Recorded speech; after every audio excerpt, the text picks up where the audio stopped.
have given my ruling. If there is something repetition or irrelevant, will not be looked at. Will be looked into. I've given the ruling. Please sit down. Thank you. Shri Harshvardhan Shringla ji. He will speak in Nepali and Bengali, and this is his maiden speech. Many best wishes, honorable member.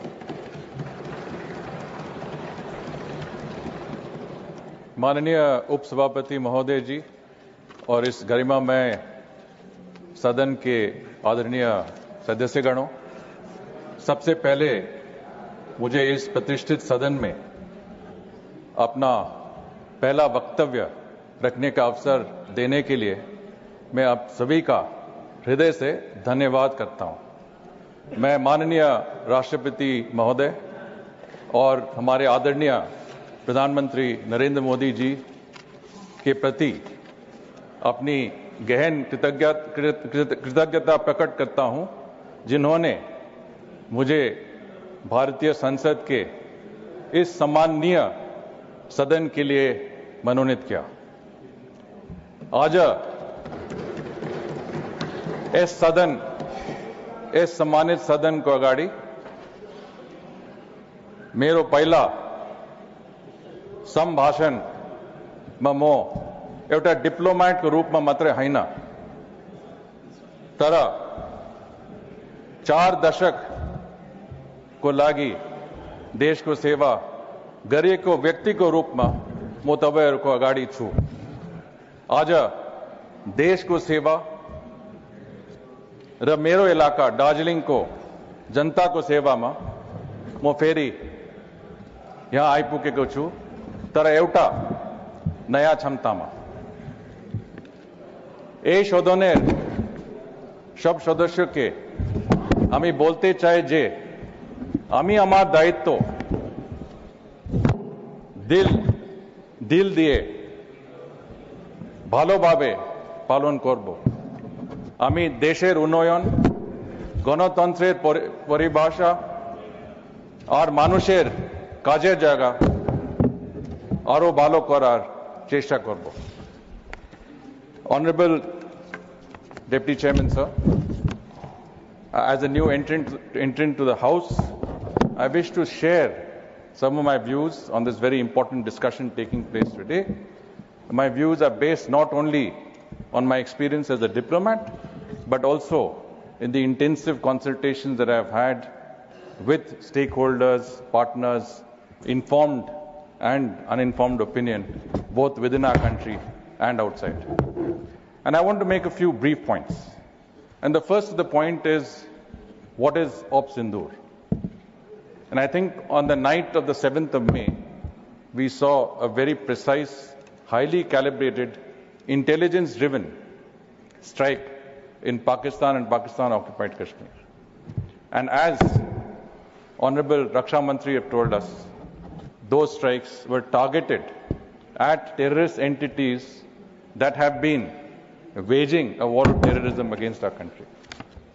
हमने पाकिस्तान के सीना में, पाकिस्तान के Punjab province के मुरिड के और Bahawalpur province में छापा मारा और जैसे रक्षा मंत्री जी ने बताया, इससे 100 से ज्यादा आतंकवादी खत्म हुए और इनमें से कई ऐसे आतंकवादी भी थे जो यूएन सिक्योरिटी काउंसिल के मोस्ट वांटेड टेररिस्ट के लिस्ट में भी थे। और इससे हमने न सिर्फ हमारे देश का हित पूरा किया, पर अंतर्राष्ट्रीय समाज, इंटरनेशनल कम्युनिटी का काम भी हमने करवाया। And I think if you look at the fact that this is the first time India has employed AI-enabled satellite surveillance and hyperspectral imaging in a live op, allowing for precise targeting in complex terrain, we have to congratulate our armed forces, congratulate our scientists, and congratulate those who have given us the vision of an Atmanirbhar Bharat in our ability to destroy our enemies and those who are opposed to us in a manner that is so precise that not one single person, not a single collateral damage has taken place outside of those terrorists who were killed. And I think that is a great achievement, and we must salute our armed forces in this regard. Now, after the Pahalgam terrorist attacks, I think there is not a single country that did not condemn in the strongest terms this particular attack. And if you see the UN Security Council in a statement of the 25th of April, it specifically states that the perpetrators, organizers, sponsors, and financiers of this reprehensible act, which is the Pahalgam Act of terrorism, should be held accountable and brought to justice. And we have done exactly that. As per international law, we had the right to go after terrorists. Article 51 of the UN Charter states that the country has a right to self-defense, and today that is increasingly being interpreted as being that those non-state actors that indulge in terrorist activities with impunity in another sovereign state can also come under this act of self-defense. And India has exercised the act of self-defense, and I think what we have done, very few countries in the world have really dared to do. There are other examples. The United States has used Article 51 in attacks against the Taliban, against the ISIS, and we have used Article 51 in eliminating terror bases that have been opposed to us in the heart of Pakistan. And I think that is a great testament in many senses also to the fact that today we have organizations like BRICS, we have the Quad, that have condemned in the strongest terms this terrorist attack, and the fact that countries like Saudi Arabia have mentioned the word cross-border terrorism. Prime Minister Shri Narendra Modi was in Saudi Arabia when this terrorist attack took place on 22nd April. And at that time, the Saudis were shocked that an attack could take place while the Prime Minister was there. And keep in mind that Pakistan has had long-standing historical ties with Saudi Arabia. And Saudi Arabia has in their statement put out that this was an act of cross-border terrorism, which means that this attack of terrorism has come from Pakistan into India. And that also, I think, is a great diplomatic achievement on our side, that a country like Saudi Arabia has recognized that Pakistan is responsible for this act of terrorism. The third point I want to make is the success of our global diplomacy. I was a part of the all-party parliamentary delegation that went out. I think most parties represented in this House participated in those delegations. And that was probably the largest such diplomatic exercise that our country has ever undertaken. Perhaps in the wake of the Bangladesh refugee crisis in 1971, we undertook a similar exercise, but not as large, as ambitious, and well organized and coordinated as this one. I was in a delegation that went to Saudi Arabia, Kuwait, Bahrain, and Algeria. These are countries where Pakistan has expended its most political capital. And these countries received us very warmly. They received us at the highest levels. They were also amazed that this one delegation consisting of 7 people represented 7 different languages, 5 different religions, and several political dispensations. And yet, when it came to issues of national interest, we spoke in one voice. And that is what was the most amazing thing to all our interlocutors. And when we spoke to them, or rather when they spoke to us informally, they were very, very sympathetic. They said, your message on Op Sindoor has been loud and clear. It is a very, very strong message.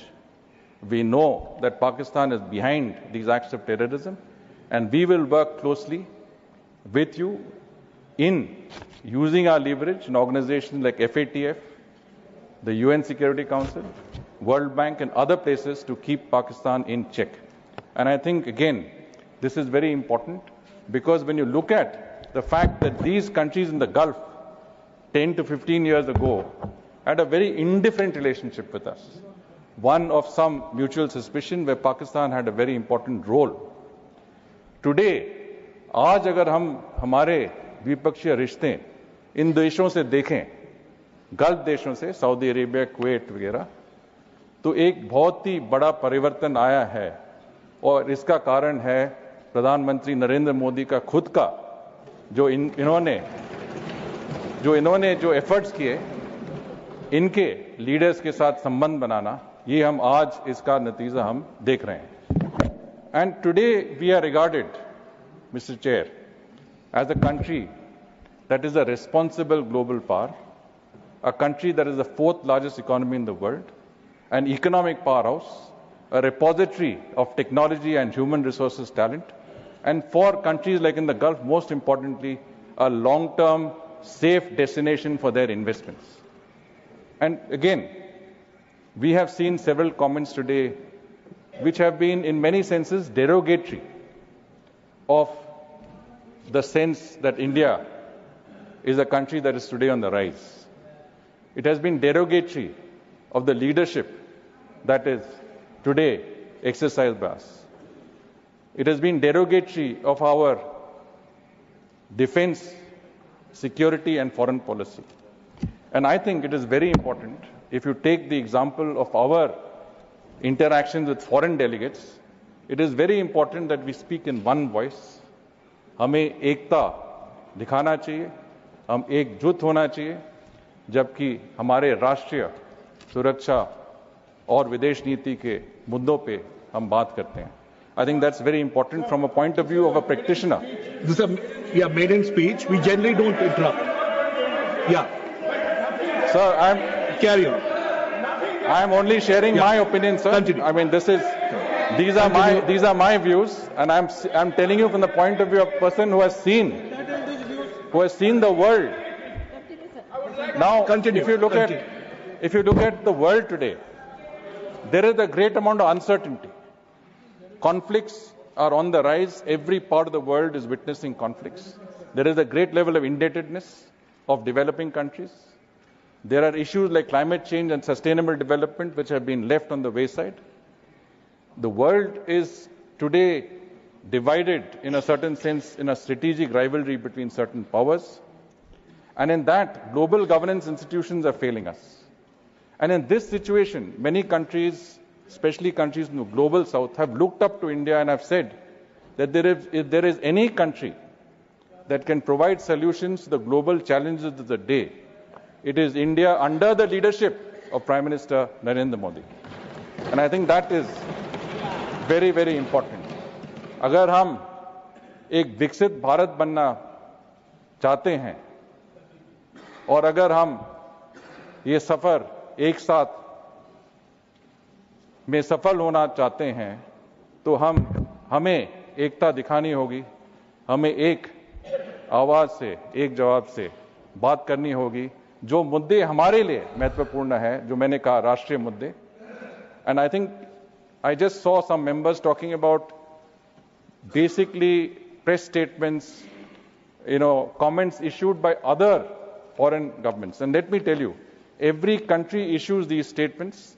Every country makes its statements. Every leader of these countries also makes public statements on other countries that suits their interest. We don't have to fall into that narrative. The only narrative that matters is India's narrative. Bharat का जो है, हमारे लिए जो महत्वपूर्ण है, हमें वही कहना चाहिए और ये हमारे लिए बहुत ही जरूरी है. Thank you for giving me the time, Mr. Chair. Thank you. Shri